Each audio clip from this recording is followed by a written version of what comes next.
Yair Lapid selaku pemimpin oposisi Israel mengusulkan agar Mesir mengelola Gaza selama 15 tahun. Usulan itu tak cuma-cuma, ada imbalannya yaitu utang luar negeri Mesir akan dibatalkan. Mengutip Tribun News pada 27 Februari, hal itu diutarakan Lapid dalam unggahannya di X pada 25 Februari 2025. Lapid menerangkan bahwa rencana pasca perang Gaza itu telah ia sampaikan kepada Washington, di mana mengusulkan agar Mesir memikul tanggung jawab atas Gaza selama 15 tahun. Sementara pada saat yang sama, utang luar negerinya sebesar 155 miliar dolar akan dibatalkan oleh masyarakat internasional. Mengetahui kabar tersebut, pihak Mesir lewat juru bicara Kementerian Luar Negeri Tamim Khalaf bersuara.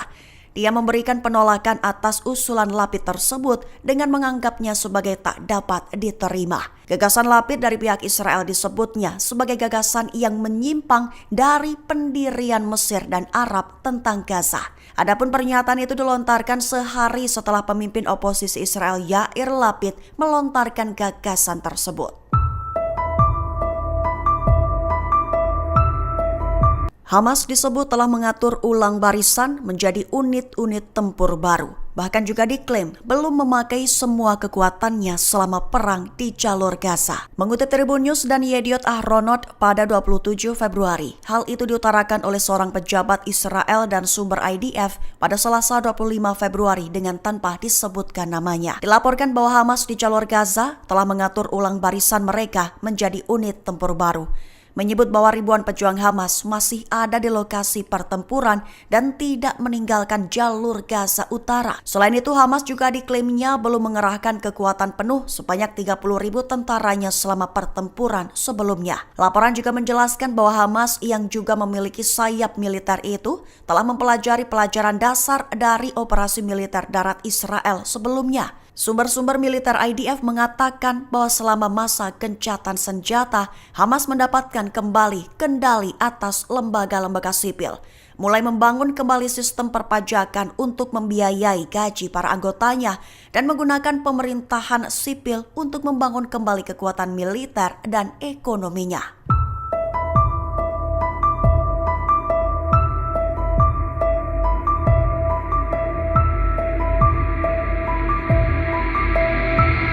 Perdana Menteri Israel Benjamin Netanyahu menginstruksikan 3.000 personil untuk menjaga pos pemeriksaan menuju Yerusalem Timur dan Masjid Al-Aqsa selama bulan puasa. Secara tak langsung Netanyahu telah berencana untuk membatasi akses jamaah yang akan melakukan ibadah di Masjid Al-Aqsa selama Ramadan. Mengutip Tribun News pada 27 Februari, hal itu diungkap Netanyahu seusai gelar pembicaraan dengan IDF, Kementerian Pertahanan, Kepolisian Israel, Shin Bet, dan Layanan Penjara Israel. Rencana itu disepakati Netanyahu bersama dengan Komite Israel, di mana hasilnya adalah sepakat membatasi ketat kompleks Masjid Al-Aqsa selama bulan Ramadan. Dengan begitu, Komite Islam Kristen untuk dukungan Yerusalem dan situs suci bersuara, menyatakan bahwa keputusan yang belum pernah terjadi sebelumnya sejak 1967 itu merupakan tindakan yang berbahaya. Tak sebatas itu, juga diklaimnya akan memicu provokasi terhadap perasaan umat Islam. Juga disebut sebagai pelanggaran mencolok terhadap status hukum dan sejarah Masjid Al-Aqsa,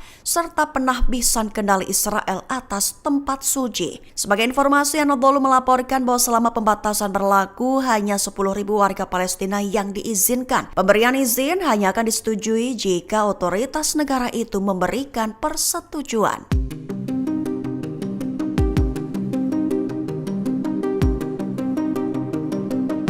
Ex-Jenderal Israel Brigadir Jenderal Yoshi Sariel mengklaim bahwa militer Zionis lumpuh dan alami kegagalan total saat Perang 7 Oktober 2023 silam. Mengutip Tribun News pada 27 Februari, hal itu diutarakan oleh mantan Komandan Unit Intelijen 8.200 militer Israel dalam sesi wawancara pada 25 Februari di Pangkalan Palmachim. Ia mengaku bahwa pasukan Israel mengalami kegagalan total saat Hamas menyerang 7 Oktober lalu.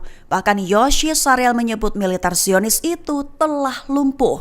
Di luar itu, Sariel mengaku bertanggung jawab atas kejadian tersebut. Ia pun mengaku bahwa apa yang terjadi tidak dapat dibatalkan dan tidak bisa dengan meminta maaf atas kegagalan itu.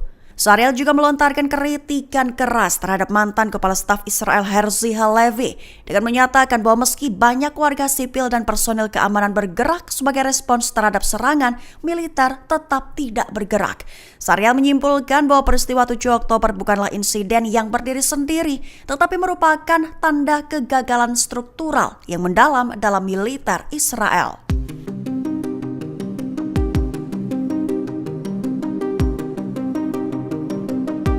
Perdana Menteri Israel Benyamin Netanyahu menyatakan bahwa rencana Presiden Amerika Serikat Donald Trump soal Gaza harus didukung dan dilaksanakan. Bahkan Netanyahu menyebut bahwa Gaza adalah penjara terbuka terbesar di dunia. Mengutip Tribun News pada 27 Februari, hal itu diutarakan Netanyahu dalam pernyataannya pada Rabu 26 Februari 2025. Ditekankan oleh Netanyahu bahwa semua orang menyebut Gaza adalah penjara terbuka terbesar di dunia, sehingga pihaknya mengklaim akan membiarkan penduduk di sana pergi tanpa membayar apapun.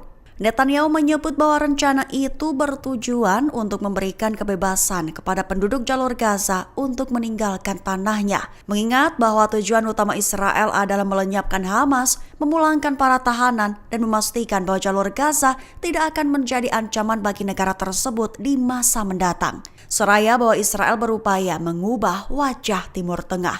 Dengan begitu Netanyahu menyatakan bahwa rencana Trump untuk jalur Gaza tersebut harus didukung dan dilaksanakan.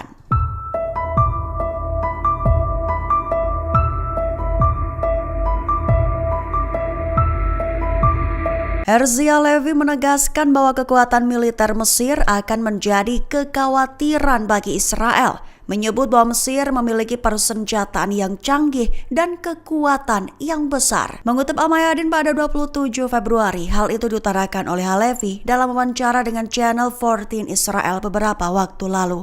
Halevi menyuarakan kekhawatiran atas meningkatnya kekuatan militer Mesir, menyebutnya memiliki persenjataan yang canggih dan kekuatannya yang besar. Selain itu, Halevi juga menyatakan bahwa Israel sangat khawatir tentang hal tersebut. Tak hanya memiliki pasukan yang besar, namun juga dilengkapi dengan sistem tempur canggih, pesawat terbang, kapal selam, kapal perang, dan tank modern bersama dengan sejumlah besar pasukan infanteri. Meskipun ia mencatat bahwa Mesir saat ini tidak menimbulkan ancaman bagi Israel, ia memperingatkan bahwa situasi dapat berubah dalam sekejap jika terjadi pergantian kepemimpinan.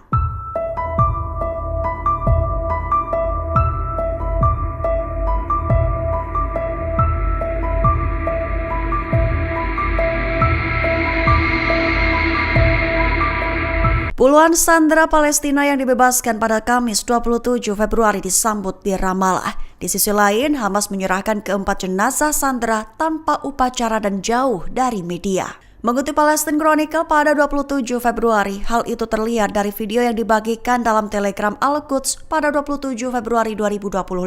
Dikabarkan bahwa penyerahan jenazah 4 tahanan Israel di Khan Younis, Gaza Selatan berlangsung tanpa upacara dan jauh dari media. Media Israel melaporkan bahwa tentara Israel menerima jenazah keempat tawanan dari Palang Merah di perlintasan Karim Abu Shalim. Khan mengklarifikasi bahwa tim forensik Israel sedang mempersiapkan identifikasi awal jenazah para tahanan Israel. Sementara itu, resepsi publik diadakan di pusat kota Ramallah untuk 37 tahanan Palestina yang dibebaskan dari total 42 tahanan yang dibebaskan dalam gelombang pertama kesepakatan pertukaran ke-7. Sebuah bus Palang Merah membawa sejumlah tahanan yang dibebaskan dari penjara Over ke Ramallah di tepi barat di bawah tindakan pengamanan ketat.